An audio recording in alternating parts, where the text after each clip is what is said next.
الحمد للہ وحدہ والصلاة والسلام علی من لا نبی بعدہ اعوذ باللہ من الشیطان الرجیم ثم لیقضوا تفثهم ولیوفوا نذورهم ولیطوفوا بالبیت العتیق۔ ثم لیقضوا تفثهم، پھر وہ اپنا میل کچیل دور کریں، ولیوفوا نذورهم، اور اپنی نظریں پوری کریں، وَلْيَطَّوَّفُوا بِالْبَيْتِ الْعَتِيقِ، اور اس قدیم گھر کا خوب طواف کریں۔ پچھلی آیت کے اندر اللہ تعالیٰ نے قربانی کے مسئلے کو ذکر کیا تھا۔ اب اس کے بعد رب العالمین حج کے دیگر مناسک کا تذکرہ کر رہے ہیں۔ نفس تفس، اس کے دو معنی ہیں، ایک تو میل کچیل کو دور کرنا اور دوسرا حج کے مناسک کو ادا کرنا۔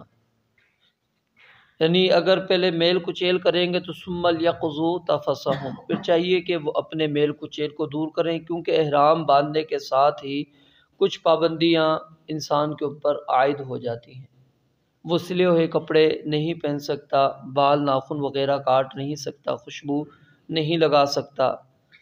اور اسی طرح سر اس نے ننگا کرنا ہوتا ہے۔ غسل اگر کرنا ہے تو زیادہ مل کر اپنے آپ کو غسل وہ نہیں کرے گا، تو اس انداز میں یعنی وہ اپنے وہ ایام گزار رہا ہوتا ہے، تو ظاہر ہے پھر اس میں کیا ہے، جسم پر میل کچیل آ جاتی ہے۔ تو جب 10 ذی الحج کو وہ جمرہ عقبہ کو کنکری مارے گا، اس کے بعد مباشرت کے سوا ساری چیزیں اس کے لیے جو احرام والی پابندیاں تھیں وہ ختم ہو جاتی ہیں۔ تو پھر کیا ہے کہ اب وہ چاہیے کہ اپنے سر کے بالوں کو اچھی طرح دھو لے، ٹھیک ہے، اگر اس نے بلکہ سر کے بالوں کو منڈوانا چاہیے، منڈواتے ہیں، یا اس نے منڈواتا نہیں ہے، ان کو چھوٹے کرواتا ہے، کترواتا ہے تو وہ کروا لے، ناخن وغیرہ اس نے صاف کرنے وہ کر لے، غسل کرنا چاہتا ہے تو غسل کر لے، تو پھر کیا ہے قربانی کرے۔ تو اگر یہ معاملہ وہ کر لیتا ہے تو یہ بھی اس آیت کے اندر مقصود ہے۔ اور دوسرا کیا ہے، ثم لیقضوا تفثهم، کہ وہ جو حج کے دیگر مناسک ہیں، یعنی پھر جو 10 ذی الحج کو اعمال کیے جاتے ہیں، اس کے اندر اگر ترتیب انسان مد نظر رکھتا ہے تو یہ زیادہ بہتر ہے۔ اگر ترتیب آگے پیچھے ہو جاتی ہے تو رسول مکرم علیہ السلام سے سوال کیا گیا تھا کہ میں نے یہ کام پہلے کر لیا، یہ بعد میں کیا، آپ نے فرمایا چلو یہ نہیں کیا تم نے، یہ کر لو، ولا حرج، کوئی تنگی نہیں ہے۔ تو یعنی اگر آگے پیچھے معاملہ کوئی ہو جاتا ہے ان 10 ذی الحج کو کیے جانے والے اعمال میں سے، تو اسلام اس کے اوپر سختی نہیں کرتا، نبی علیہ السلام نے اس میں تھوڑی سی نرمی رکھی ہے۔ تو 10 ذی الحج کو جو ایک پابندی رہ جاتی ہے مباشرت والی، تعلق والی، وہ کب ختم ہوگی؟ جب بندہ طواف افاضہ جس کو کہتے ہیں وہ طواف کرے گا، یا جس کو طواف زیارت کہتے ہیں، وہ طواف آ کے کرے گا، اس کے بعد ساری جو پابندیاں ہوتی ہیں وہ سب پابندیاں ختم ہو جاتی ہیں۔ فرمایا ثم لیقضوا تفثهم، پھر چاہیے کہ وہ اپنی میل کچیل کو دور کر لے یا پھر مناسک حج کو ادا کرے۔ ولیوفوا نذورهم، اور اپنی نظریں پوری کرو۔ مطلب کیا ہے کہ اگر کسی بندے نے کوئی نوافل ادا کرنے کی نیت مانی ہوئی تھی، یا عمرہ کرنے کی کوئی نیت مانی ہوئی تھی، کوئی بھی اور نظر اس نے مانی ہوئی تھی، تو ولیوفوا نذورهم، اللہ رب العالمین فرماتے ہیں وہ نظریں تم پوری کر لو۔ وہ قربانی کی صورت میں، اعتکاف کی صورت میں، کوئی بھی نظر ہے، تم نے نظریں مانی ہوئی تھی تو اپنی نظروں کو پورا کرو۔ ولیطوفوا بالبیت العتیق، اور اس بیت اللہ کا یہ جو پرانا گھر ہے، قدیم گھر ہے، اس کا خوب طواف کرو۔ اس سے ایک تو نقطہ یہ نکلتا ہے کہ بیت اللہ کا بار بار طواف کرنا چاہیے، بار بار طواف کرنا چاہیے۔ اب اس کے لیے عمرہ شرط نہیں ہے، کیونکہ طواف ویسے بھی انسان کر سکتا ہے۔ تو کچھ لوگ وہ زیادہ طواف، وہ زیادہ عمرے بھی کرتے ہیں، وہ کر سکتے ہیں، لیکن اس میں کوئی حرج نہیں ہے۔ اس میں یہی ہے کہ جو باہر سے ہم گئے ہوئے لوگ ہوتے ہیں، ہمارے لیے حکم یہ ہوتا ہے کہ پھر ہم دوبارہ وہ حدود حرم سے باہر نکلنا ہوتا ہے، حدود حرم سے باہر نکل کر پھر احرام باندھ کے دوبارہ اندر آنا ہوتا ہے۔ اور جو بندہ وہیں پر یعنی کچھ مہینوں سے رہ رہا ہے یا کچھ عرصے سے رہ رہا ہے، وہ وہیں کا رہائشی ہے، تو وہ آفاقی کہلاتا، وہ وہیں کا کہلاتا ہے بلدی۔ تو وہ شخص اپنے گھر سے یہ احرام باندھ کر جایا کرے گا، جب بھی اس نے عمرہ وغیرہ کرنا ہے تو وہ اپنے گھر سے ہی احرام باندھ کر چلا جائے گا۔ جیسے کچھ فیملیز چلی جاتی ہیں، وہ 6 مہینے کے لیے چلی جاتی ہیں ادھر رہنے کے لیے، کچھ 3 مہینے کے لیے وہ رہنے کے لیے چلی جاتی ہیں۔ اب ان کی نیت وہاں پر رہنے کی ہوتی ہے، تو شروع میں بسا اوقات وہ طواف کر بھی لیتے ہیں، یعنی عمرہ وغیرہ کر لیتے ہیں، بسا اوقات نہیں بھی کرتے۔ تو ان کا مقصود کیا ہوتا ہے، وہ ہم وہاں پر ابھی 3 مہینے، ہم 6 مہینے ہم نے وہاں پر رہنا ہے۔ تو علماء ان کو بھی بلدی کے حکم کے اندر لے کر آتے ہیں، کیونکہ اب وہ رہائش پذیر ہوئے ہوئے یہاں پر کچھ عرصے سے یہاں پر رہ رہے ہیں، تو اب جہاں پر ان کا گھر ہے وہیں سے وہ احرام باندھ کر وہ اگر عمرہ وغیرہ کرنا چاہتے ہیں تو کریں گے۔ لیکن جو باہر والا ہے اس کے لیے اگر وہ حج کرنا چاہ رہا ہے، عمرہ کرنا چاہ رہا ہے، تو اس وقت تک وہ میقات کو کراس نہ کرے جب تک کہ اس نے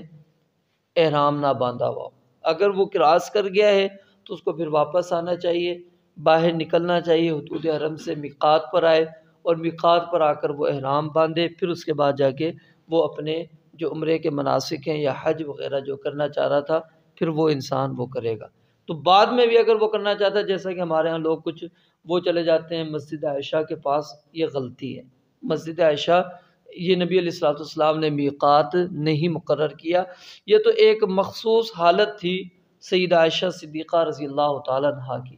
کہ ان کے اوپر وہ ایام مخصوصہ داخل ہو چکے تھے،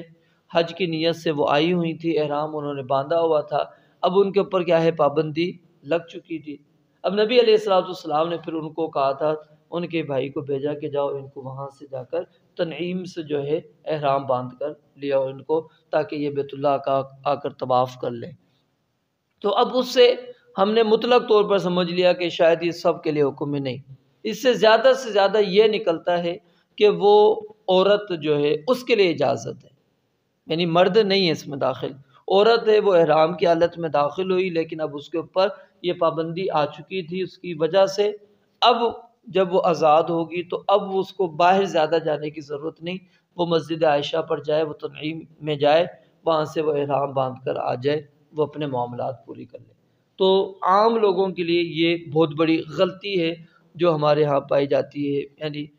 اکثر لوگ یہی غلطی کرتے ہوتے ہیں، وہ وہاں پر چلے جاتے ہیں کیونکہ نزدیک پڑتا ہے، زیادہ دور نہیں پڑتی مسجد عائشہ، وہ نکلے وہاں پر جا کے احرام باندھا، آ گئے، طواف کر لیا ہے، صفا مروہ صحیح کی، کہتے ہیں ہمارا عمرہ ہو گیا۔ تو یہ غلط بات ہے۔ تو عمرہ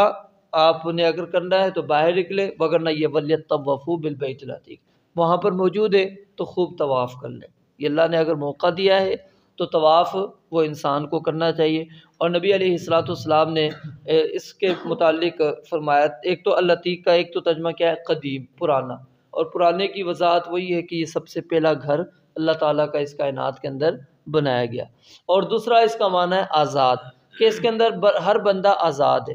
وہ جب چاہے وہ آ کے طواف کر سکتا ہے،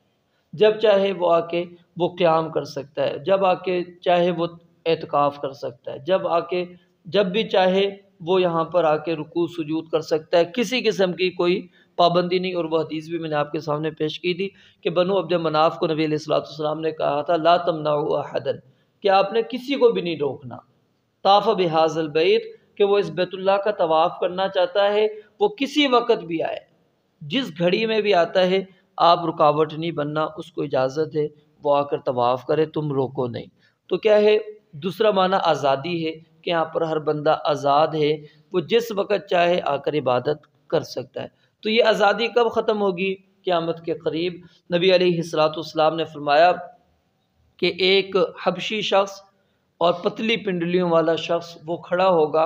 اور وہ بیت اللہ کو جو ہے ایک ایک اینٹ اس کی اکھیڑنا شروع کر دے گا، یہ قیامت کے بالکل قریب ترین ہوگا۔ اور اللہ رب العالمین نے اس کو اتنا محفوظ رکھا ہوا ابھی کہ یہاں پر کوئی لشکر داخل نہیں ہو سکتا، حتیٰ کہ دجال بھی وہ یہاں پر نہیں آ سکے گا، وہ مکہ کے اندر اور مدینہ کے اندر نبی علیہ الصلوۃ والسلام نے وہ داخل نہیں ہو سکتا۔ اسی طرح یاجوج ماجوج وہ بھی اس کے اندر داخل نہیں ہو سکیں گے، ان کے نکلنے کے بعد بھی لوگ جو ہے وہ بیت اللہ کا حج کر رہے ہوں گے، لوگ عمرہ کر رہے ہوں گے، یعنی اتنی آزادی، اتنے فتنے پھیل چکے ہوں گے، لیکن اس کے باوجود مکہ کے اندر کیا ہے، اس بیت اللہ میں آزادی ہوگی۔ تو دونوں معنی اس کے مراد ہیں، بیت العتیق قدیم گھر اور آزاد گھر، دونوں اس کے معنی ہیں۔ اللہ رب العالمین سے دعا ہے رب العالمین سمجھنے عمل کرنے کی توفیق عطا فرمائے۔ وآخر دعوانا الحمدللہ رب العالمین۔